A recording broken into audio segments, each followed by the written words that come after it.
अस्सलाम वालेकुम। अल्लाह ताला हमें आज़माता क्यों है? क्या कभी आपने महसूस किया है कि ज़िंदगी के कुछ मरहले ऐसे आते हैं जहां इंसान की तमाम दुआएं, तमाम कोशिशें और तमाम मंसूबे जैसे एक लम्हे के लिए रुक जाते हैं। दिल कहता है या अल्लाह, मैंने तो आपसे भलाई ही मांगी थी, फिर मेरे रास्ते में इतनी आजमाइशें क्यों आईं? शायद आपने कभी खामोशी में ये सवाल किया हो कि अगर अल्लाह मुझसे मोहब्बत करता है तो फिर मुझे आजमाता क्यों है? लेकिन आइए आज इस सवाल को एक दूसरे ज़ाविये से देखते हैं। क्या आपने कभी गौर किया कि हम ये क्यों समझते हैं कि मोहब्बत का मतलब हमेशा आसानी है? ये तसव्वुर हमें दुनिया ने सिखाया है, अल्लाह ताला ने नहीं। एक माँ अपने बच्चे को चलना सिखाती है तो वो उसे हमेशा गोद में नहीं रखती। उस्ताद तालिब इल्म से मोहब्बत करता है मगर इम्तिहान भी लेता है। एक बागबान दरख्त से मोहब्बत करता है मगर उसकी शाखें भी काटता है ताकि वो मज़ीद मजबूत हो सके। अगर दुनिया में हर सच्ची मोहब्बत इंसान को बेहतर बनाने के लिए आजमाइश से गुजारती है तो फिर हम ये तवक्को क्यों रखते हैं कि अल्लाह की मोहब्बत हमें हर तकलीफ से बचा लेगी? असल हकीकत यह है कि अल्लाह की नज़र सिर्फ हमारी राहत पर नहीं बल्कि हमारी रूह पर भी होती है। दुनिया हमें आराम देना चाहती है मगर अल्लाह ताला हमें कामिल बनाना चाहता है।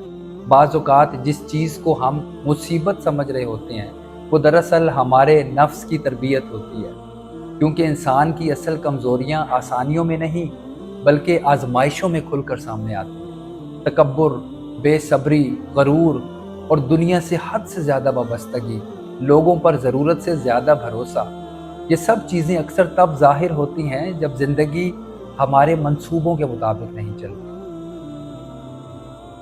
यहाँ एक नफ्सियाती हकीकत भी समझने की ज़रूरत है। इंसान का जहन हमेशा खुशी को कामयाबी से जोड़ता है और तकलीफ़ को नाकामी से। इसीलिए जब कोई आजमाइश आती है तो दिमाग फ़ौरन फैसला सुना देता है कि मेरे साथ तो कुछ गलत हो रहा है। लेकिन अल्लाह की निगाह में हर तकलीफ़ सज़ा नहीं होती। कभी वो तरबियत होती है, कभी हिफाजत, कभी गुनाहों की सफाई, कभी दर्जों की बुलंदी और कभी बंदे को दोबारा अपने रब की तरफ लौटाने का ज़रिया। ज़रा अपनी ज़िंदगी पर नज़र डालिए। क्या आप अल्लाह के सबसे करीब उस वक्त थे जब हर चीज़ आपकी मर्ज़ी के मुताबिक चल रही थी, या उस वक्त जब आपके पास सिवाय दुआ के कोई और सहारा नहीं था?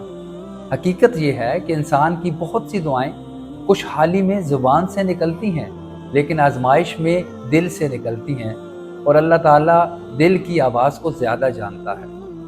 आप हज़रत यूसुफ़ अलैहिस्सलाम की ज़िंदगी पर गौर कीजिए। अगर सिर्फ एक वाक़या देखा जाए तो ये मरहला शायद नाइंसाफ़ी लगता है। भाइयों ने कुएं में डाला, ग़ुलाम बनाकर बेच दिया गया, झूठा इल्ज़ाम लगा और कैद में साल गुजारे।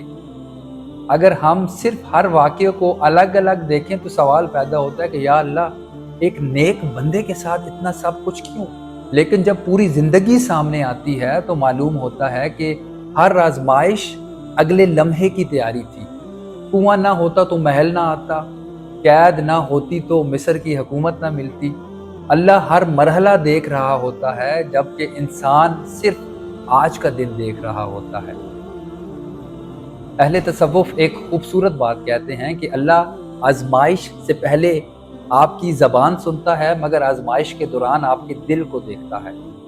क्योंकि आसानी में हर शख्स कह सकता है कि मैं अल्लाह पर भरोसा करता हूँ, मगर जब ज़मीन पाँव के नीचे से निकलती महसूस हो तब दिल का असल यकीन सामने आता है। आजमाइश अल्लाह को तुम्हारे बारे में कुछ नहीं बताती, वो तो सब कुछ जानता है। आजमाइश दरअसल आपको आपका अपना दिल दिखाती है। अब एक सवाल आप खुद से कीजिए कि अगर अल्लाह आज आपकी सब मुश्किलात ख़त्म कर दे मगर आपके अंदर सब्र, तवक्कुल, आजिज़ी और इखलास पैदा ना हो तो क्या आप वाकई कामयाब हो गए? और अगर अल्लाह किसी आजमाइश के ज़रिए आपके अंदर एक ऐसा दिल पैदा कर दे जो हर हाल में अपने रब पर राज़ी रहे तो क्या वो आजमाइश वाकई ही आपका नुकसान था? इसलिए अगली मर्तबा जब ज़िंदगी में कोई मुश्किल आए तो सिर्फ ये मत पूछें कि या अल्लाह, आखिर मेरे साथ ये क्यों हुआ, बल्कि एक लम्हे के लिए रुक कर ये भी पूछें कि या अल्लाह, इस आजमाइश के ज़रिए आप मेरे अंदर क्या पैदा करना चाहते थे? शायद इसी सवाल का जवाब आपकी ज़िंदगी बदल दे, क्योंकि अल्लाह हमेशा सिर्फ आजमाइश नहीं भेजता کبھی کبھی وہ اپنے بندے کو اپنے قریب بلانے کے لیے ایک راستہ بھیجتا ہے۔